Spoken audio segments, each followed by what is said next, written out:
Salut les amis, salut YouTube. Aujourd'hui, ça va être démêlage de fils de trauma complexe. Là, il y a un sacré boulot qui a été fait depuis hier. Des prises de conscience au secours. Et je vais essayer de verbaliser tout ça. Mais c'est ouf, c'est quand même vachement ouf ce que je vis là. Je sais pas par quel bout je vais y prendre en fait. Donc, on va commencer par le médical. On va commencer par le médical qui me rend dingue en fait. Et ben hier ça m'en a mis plein la gueule quoi. Donc je vais lire ce que ça m'a écrit. Donc hier ça m'a dit tu es malade juste pour prouver que t'as raison sur l'incompétence du médical. Youpi. Pour les ridiculiser comme ils t'ont fait. Tu es malade juste pour les emmerder, pour leur en mettre plein la gueule, pour te venger. Ils ne t'ont pas cru et n'ont rien fait quand tu disais être en danger de mort et tu reproduis le schéma. Donc au début ça m'a un peu agacé de recevoir cette information et après j'ai compris. Et j'ai compris que en fait c'est ça quoi, que ce soit le médecin de famille à qui je disais au secours je suis en danger de mort ou les médecins de la colonie que j'étais dans un piteux état corporel et que je leur disais je vais mourir. Non non, tu vas pas mourir. Ouais bon en vrai ils avaient raison, je suis toujours là mais dans l'idée, je comprends. Et du coup, de pas avoir été entendu et rassuré dans cette peur de mourir, quoi, bah du coup, je comprends que je massacre le corps pour prouver que j'ai raison, que le médical, c'est tous des bons à rien, des incapables. Mais en vrai, là, il faut vraiment que je comprenne que c'est pas que c'était des bons à rien ou des incapables, c'est juste que c'était leur plan. Leur plan, c'était juste de me garder en vie et de me massacrer, quoi. Donc voilà, ça, il faut que j'intègre ça. Et donc ouais, je voudrais bien que le schéma il s'arrête, quoi. Et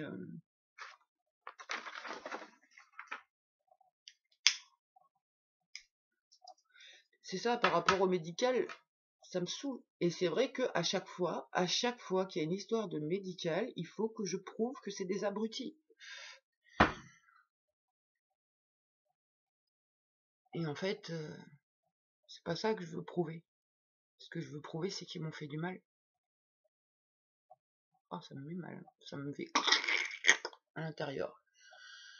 Donc voilà pour le médical. Ensuite, on va passer à la dentiste. Alors jusque-là, la dentiste, j'avais vu les schémas du père, hein. Eh ben là, je viens de voir les schémas de la mère. Voilà, trop bien. Et merci le bouquin de médecine holistique sur les dents, parce que franchement, ça m'a trop bien aidé à défaire les nœuds, quoi. Et donc l'abcès que j'ai là, c'est un abcès qui est en lien à la mère. Et le problème, c'est que d'un côté, ben, on avait la croyance que la mère voulait nous tuer. Enfin, ça c'est le père qui nous faisait croire, et puis ben, les comportements qu'elle avait nous le prouvaient, on va dire. D'un autre côté, ben, on avait besoin de son amour, quoi, et de sa protection qu'on n'avait pas. Et c'était comme une mission, quoi. On comprenait pas pourquoi elle voulait se débarrasser de nous. Et nous, on essayait de tout faire pour être gentils, pour... Alors ça dépend, pas tout le monde dans le système, hein. Parce que la petite peste, elle, non, elle n'était pas programmée pour être gentille avec sa mère. Elle était programmée pour lui en foutre plein la gueule. Et ça a bien marché tout au long de la vie et ça a permis pas mal d'évolution pour ma mère, en fait, d'être confrontée à la petite peste. Mais là, faut pas que je m'égare. Faut pas que je m'égare et qu'il faut que je continue d'avancer sur ce que je veux dire. Donc la mère, on voulait son amour. Elle voulait nous tuer. D'un côté, on subissait ce que le père nous faisait par amour pour elle, presque. Alors ça dépend qui, quoi, parce que la petite peste, elle, non, c'était pas par amour pour sa mère, quoi. Mais certaines parts, en tout cas.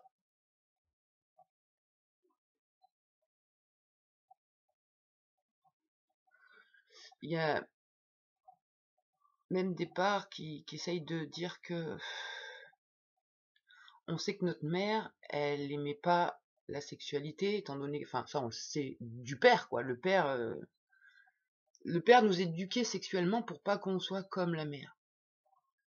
Et en même temps, bah, quelque part, on lui reprochait de pas,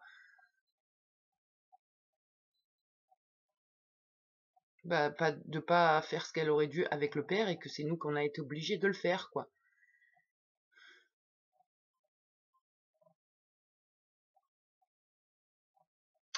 Mais bon, là, il faut pas que je m'égare. Je vais prendre ma feuille. Donc, ouais, on a regardé sur le bouquin des dents, et l'abcès, là où il est placé, c'est le déni de soi par rapport à la mère. C'est-à-dire faire tout comme la mère, elle veut, bah, pour pas, et d'une, se faire tuer, et de deux, essayer d'être un petit peu aimé. Donc du coup, on s'est renié, et on a renié aussi ce qui se passait avec le père, pour faire croire que genre c'est normal, quoi, enfin, pour pas perdre l'amour de la mère, un truc dans le genre. Ça me brasse, hein, quand même, hein. Donc on a vu quoi? On a vu que la dentiste, eh ben, elle avait le rôle de la mère maintenant. Enfin, maintenant, depuis le début aussi, mais c'est qu'on l'avait pas vu, quoi. Et c'est la mère qui ne voit rien. C'est à qui on dit ça va pas. Et elle a dit mais si ça va. La dentiste, je lui dis la dent elle est trop courte là, ça fout le bordel. Mais non, elle est pas trop courte la dent. Mais non. Et puis 2 mois après, elle se réveille. Non, parce que l'abcès c'est depuis le 9 septembre, hein, quand même, je veux dire. D'accord? Et le dernier rendez-vous, elle se réveille et elle prend conscience que oui, la dent elle est trop courte. Donc je me dis bon ben c'est qu'on a avancé sur le travail, quoi, vu que ça se matérialise sur l'extérieur. Mais n'empêche, c'est ça, c'est on essayait de dire au secours à la mère par rapport à ce qui se passait et à ce qu'elle assumait pas et que nous on était obligés d'assumer à sa place. Et avec la dentiste, c'est ça en fait, hein. Si je lui dis ça va pas depuis un moment, hein, c'est-à-dire quand c'était au fond de des dents là, quand elle avait fait les dents trop longues et que ça m'avait, enfin au début, mis de la névralgie, et je lui avais dit c'est trop long, non non c'est pas trop long, j'étais obligée d'y aller au Dremel, donc par moi-même. Là c'est pareil, l'abcès, ça fait depuis le 9 septembre qu'elle sait qu'il y a un abcès et qu'elle me file des bains de bouche. Ouais.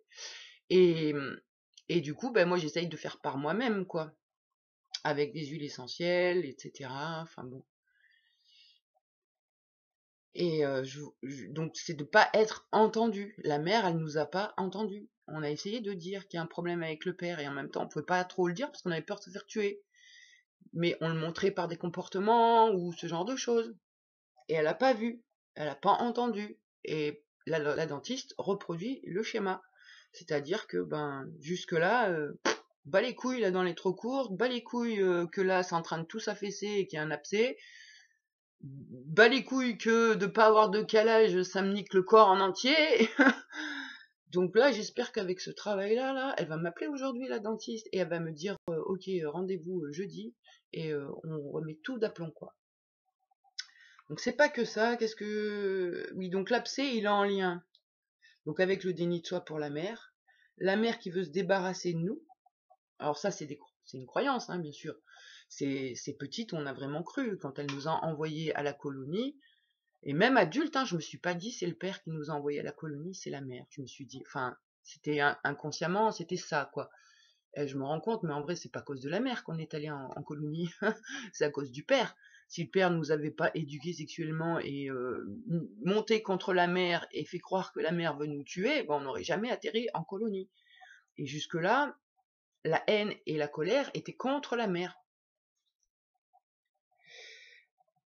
Donc il y avait cette punition, quoi. On a pris ça comme une punition, comme une condamnation, quoi, d'aller à la colonie. Et après, il y a un autre point aussi, quand on a déménagé à Pont-du-Château et qu'on a quitté Anouk, encore un déni de soi pour faire plaisir à la mère, c'est qu'on a ravalé la souffrance. Et réellement, aucun souvenir du manque, de la souffrance, etc. Mais il y a une parallèle qu'elle s'en rappelle bien. Et donc séparation avec Anouk égale douleur réprimée pour faire plaisir à la mère. Purée. En fait, j'avais une famille de psychopathes, hein, sans déconner. Hein. Faux. Du lourd de chez lourd, un truc de ouf.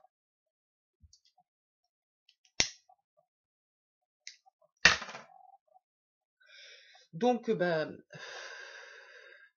c'est marrant parce que là, j'arrive plus à avoir accès. Faut que je me concentre 2 secondes, mais j'arrive plus à avoir accès au schéma du père par rapport à la dentiste. Faut que je me concentre pour vraiment avoir les deux.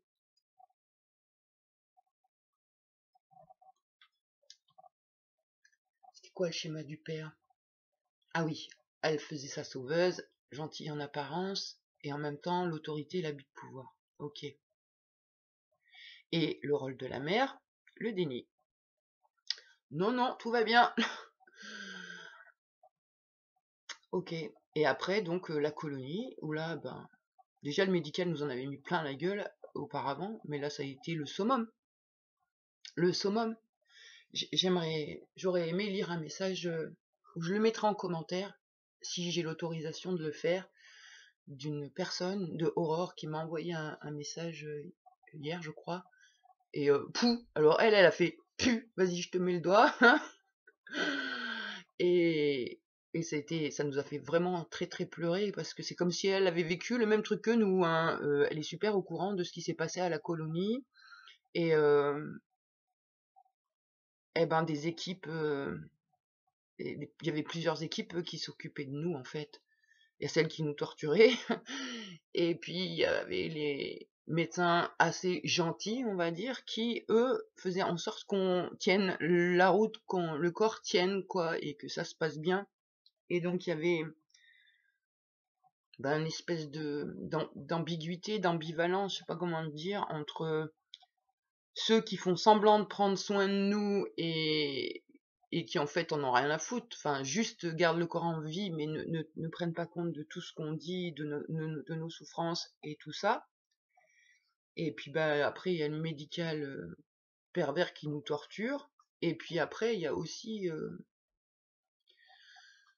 les fêtes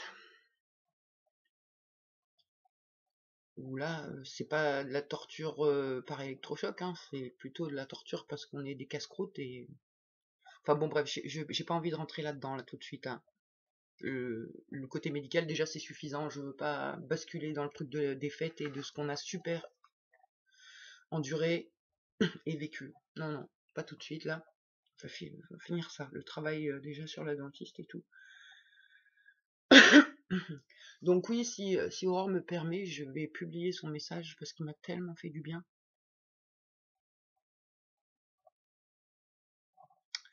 Donc bon là je pense que ça avance, le schmilblick. Mon abcès s'est un peu résorbé, bon il est toujours là, hein. Il est toujours là. Mais par rapport à hier, il s'est un peu résorbé. Bon, j'y suis allée à coups de macérat huileux de plantain, de huile de romarin, de titri et de clous de girofle. Et j'ai même gardé un pâté la nuit, enfin une compresse imbibée. Et je pense que ça a aidé, on va dire.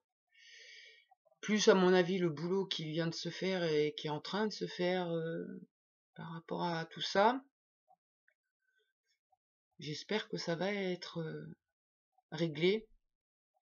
Et après, je me dis, bah, c'est pareil, toujours renvoyer l'incompétence des médecins qui trouvent pas ce qu'on a, nanani, nanana. Et ça, je vois bien que c'est relié à cette histoire de colonie et des équipes différentes médicales qui prenaient soin de nous, quoi. Enfin, soin de nous, pardon. Qui faisaient semblant.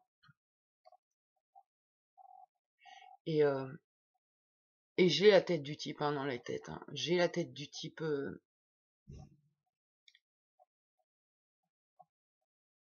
Putain, ça me fait mal. Le gars, en fait, il ressemblait à Bill Gates. Mais dans les années 80. Et c'est marrant parce que moi, je suis pas physionomiste, je regarde rien, j'ai pas accès sur l'extérieur. Bill Gates, je le connais pas, je sais même pas la tête qu'il a aujourd'hui. Enfin, ce genre de choses, quoi. Sauf que quand on voit le visage en flash, eh ben, c'est associé au nom Bill Gates. Non, moi, je connais pas ce type, hein. Et donc j'ai fait des recherches, je suis allé gratter en 1980 quelle tête il avait, Bill Gates. Et oh putain, il a la même tronche. Alors pas le même visage, mais le même stéréotype. La même coiffure, les mêmes grosses lunettes. J'ai pas fait gaffe par contre s'il avait la même couleur de yeux. Mais bon. Et là, je viens de m'égarer, pourquoi je parle de lui? Ah oui, parce que c'est celui qui faisait croire, qui nous faisait croire qu'il allait nous aider, qu'il allait nous soigner, et tout et tout. Et donc je vois bien quoi la rage que j'ai contre le médical, et à chaque fois c'est leur en mettre plein la gueule. J'ai envie de les humilier, j'ai envie de leur montrer leur incompétence. Ouais, oui, oui, bah oui. Mais pas aujourd'hui en vrai. C'est plutôt hier quoi. Enfin c'est ce truc du passé quoi qui veut en mettre plein la gueule au médical. Et c'est complètement compréhensible. Donc je crois que là ça avance bien, hein. Bientôt on va pouvoir chanter libéré, délivré. Enfin j'en sais rien mais bon, en tout cas ça va mieux que hier. Et puis c'est pareil, la sensation d'avoir l'impression de mourir dans le corps et d'avoir peur de mourir. Alors ça c'est cool, on a dépassé. Acceptation totale de la mort du corps. Enfin ouais ça avance, hein, franchement, purée. Donc bah voilà, je pense que ça va avancer par rapport au médical, à la dentiste, au syndrome des leurs dans l'os. On verra bien. Bon bah je crois que c'est tout pour aujourd'hui. On va intégrer déjà tout ce bazar.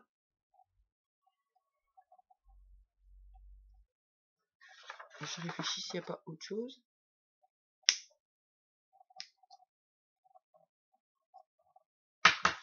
Ouais, ça me parle encore de la mer, et c'est vrai que quelque part, on s'est vraiment accroché à la mer. C'est-à-dire que d'un côté, il y a la petite peste qui lui a fait la misère. À chaque sale coup qu'elle nous a fait, elle a pris le double dans sa face, grâce à la petite peste.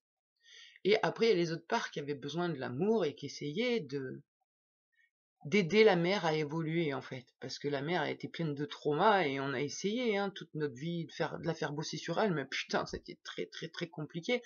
Sur la fin, on a réussi un petit peu, jusqu'à ce qu'elle prenne conscience que c'était pas possible, et elle en est morte. Mais donc par rapport à la mère, quelque part, si on a subi l'emprise du père et le déni de nous-mêmes, et donc l'amnésie et tout, mais c'était pour garder la mère, quoi, pour faire comme elle veut, pour c'est ça, pour être l'enfant modèle. Alors pas toutes les parts, hein, encore une fois, hein, mais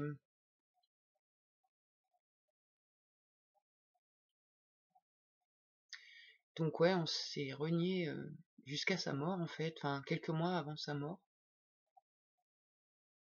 Et quelque part, je vois bien comment on s'est récupéré par rapport au déni de soi. C'est que pendant le 19 juin 2020, quand elle a eu son diagnostic de cancer du pancréas, on est allé à la maison familiale.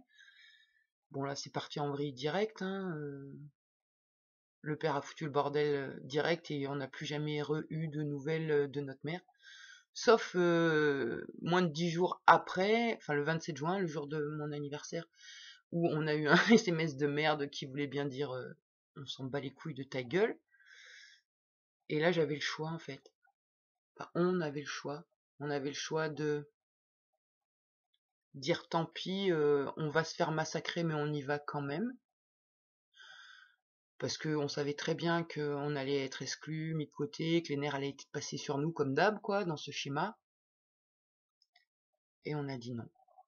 Ça suffit les conneries. Stop. Si elle veut nous voir, elle nous appellera. Bon, elle nous a pas appelés, mais on a tenu bon et on a récupéré l'amour de nous. Et, et franchement, ouais, c'est... Putain, quand je vois le boulot qui a été fait, mais comment je suis fier. Putain la vache. Pardon, hein, d'être vulgaire comme ça, mais je sais d'où je viens. Et c'est ouf. Donc aujourd'hui, bah, c'est le 31 octobre, Samaïn. Et en 2019, il y a eu diagnostic du TDI et on a vu l'autre. Alors l'autre, c'était Terminator, hein. Mais Terminator, il contient plein de fragments qui souffrent. Et, et petit à petit, ben, on a essayé de libérer tout le monde. Et je crois que c'est quand même en bonne voie, en super bonne voie.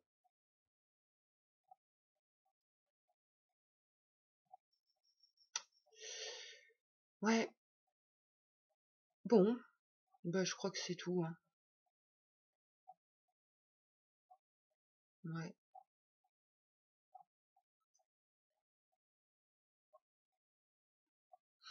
Bon, et ben voilà, suite au prochain épisode. Belle journée à tout le monde. Bye bye.